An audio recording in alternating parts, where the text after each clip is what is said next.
Olá, você está no canal Zooming In. Hoje falaremos sobre o marxismo cultural versus a Igreja Católica. O fenômeno do marxismo cultural gerou muitos comentários em círculos conservadores nos últimos anos. Como um resultado, mais e mais pessoas já ouviram falar dele e de seu papel na geração do politicamente correto. Mas o fenômeno maior e suas origens não são suficientemente conhecidos por aqueles que devem se opor a ele. Os católicos devem estar cientes de que o marxismo cultural não é apenas diretamente oposto à fé e à moral da Igreja, mas que ele criou uma atmosfera que marginaliza a Igreja, enviando o corpo místico de Cristo para a margem das questões sociais, onde a Igreja só pode assistir à degeneração da sociedade como uma mera espectadora indefesa.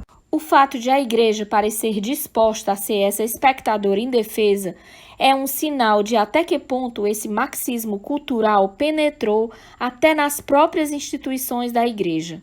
Em 1918, um homem chamado Georg Lukács se tornou ministro da Cultura no governo comunista de curta duração de Bela Kun, na Hungria. Sendo de opinião que a teoria marxista só poderia ser implantada onde a unidade familiar e a moral sexual fossem quebradas, Lukács implantou um ousado programa de reforma social que exigia educação sexual nas escolas. O povo húngaro ficou horrorizado com esse ultraje, assim como com outros aspectos do regime de Bela Kun, e esse governo marxista da Hungria durou apenas cerca de 180 dias.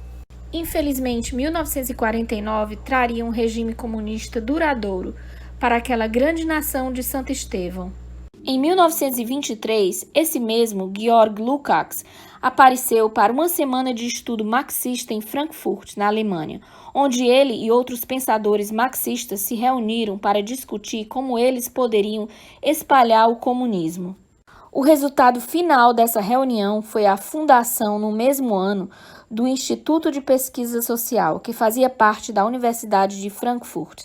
O nome proposto inicialmente, Instituto do Marxismo, foi descartado em favor de um novo título, a Escola de Frankfurt.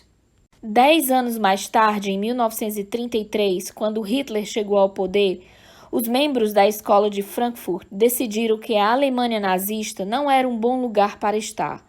Após uma breve estadia na Holanda, o instituto mudou-se para Nova York, onde se tornou afiliado à Universidade de Colômbia em 1934. Apresentarei aqui 3 dos principais membros da Escola de Frankfurt.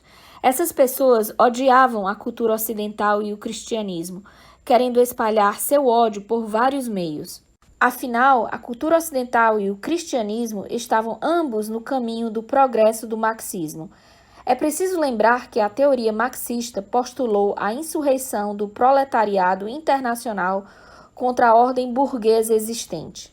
Quando a Primeira Guerra Mundial veio e passou sem essa revolta, e quando os trabalhadores pareciam satisfeitos com o status quo, certos comunistas se convenceram de que a abordagem diretamente econômica da guerra de classes e a derrubada violenta dos órgãos políticos do Estado não eram tão boas ideias assim.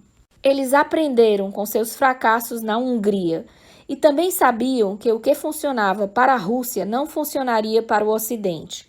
Então, praticando uma paciência estratégica, decidiram impor o marxismo lentamente, minando a cultura, zombando do cristianismo, liberando as paixões sexuais, banalizando a família, atacando o patriarcado, promovendo o feminismo e exaltando as artes. Eles fariam isso através de uma abordagem multifacetada nas áreas de arte, música, literatura, educação, mídia e entretenimento. Suas ferramentas eram a teoria crítica, as aplicações práticas do freudianismo e uma disseminação ativista de suas ideias nos escalões superior e inferior da educação.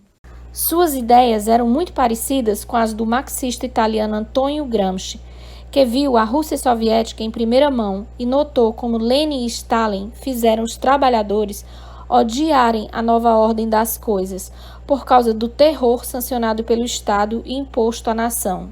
Gramsci também queria transformar lentamente todas as pessoas em marxistas, minando sua fé e moral, Tudo isso feito pelos meios culturais. Gramsci escreveu suas ideias em seus cadernos de prisão, assim chamados porque foram escritos durante seus anos de encarceramento na Itália de Mussolini. Gramsci faleceu em 1937, depois de cumprir 11 anos de seus 20 anos de prisão. Aparentemente, ele se reconciliou com Deus antes de sua morte. Aqui estão algumas informações sobre 3 membros da Escola de Frankfurt responsáveis por difundir o marxismo cultural no Ocidente. Max Horkheimer, que chefiou o Instituto em 1930, casou os erros psicológicos de Sigmund Freud com a teoria política marxista. Sendo um freudiano, o pensamento de Horkheimer estava impregnado de erotismo, e sua exultação do sensual talvez seja melhor ilustrada por elogiar o famoso pervertido, o Marquês de Sade, como o campeão de uma moralidade superior. Durante a Segunda Guerra Mundial, Horkheimer passou algum tempo, junto com seu colega Theodor Adorno, em Hollywood, onde se encontrariam com Aldous Huxley e Igor Stravinsky, ambos radicais por direito próprio. Os luminares da Escola de Frankfurt foram muito dedicados a espalhar o evangelho da Revolução Cultural, e só se pode imaginar até que ponto essa viagem a Hollywood contribuiu para a constante produção de indecência e blasfêmia da indústria cinematográfica. Theodor Adorno também foi um dos principais arquitetos, juntamente com Horkheimer, da teoria crítica, que é um nome pretensioso para uma série de ataques violentos contra tudo o que é tradicional e cristão, sob uma perspectiva de esquerda. De acordo com Adorno, os americanos estavam todos prontos para um regime fascista, porque eram cegos por forças como o cristianismo e a família. Herbert Marcuse, ao contrário de Horkheimer e Adorno, ficou nos Estados Unidos após o término da Segunda Guerra, onde se tornou uma figura importante da nova esquerda. Em 1955, Marcuse publicou o livro Eros e Civilização. Ele também popularizou o trabalho da Escola de Frankfurt, traduzindo sua esotérica filosofia alemã em prosa mais acessível e até slogans populares. Faça amor, não faça guerra foi uma de suas invenções. Como o proletariado não estava interessado na Revolução Operária, o dinamismo da luta de classes marxista teve que ser removido do contexto da burguesia versus proletariado e aplicado entre opressor versus oprimido, que por meio da educação, entretenimento e mídia, os próprios revolucionários culturais criariam.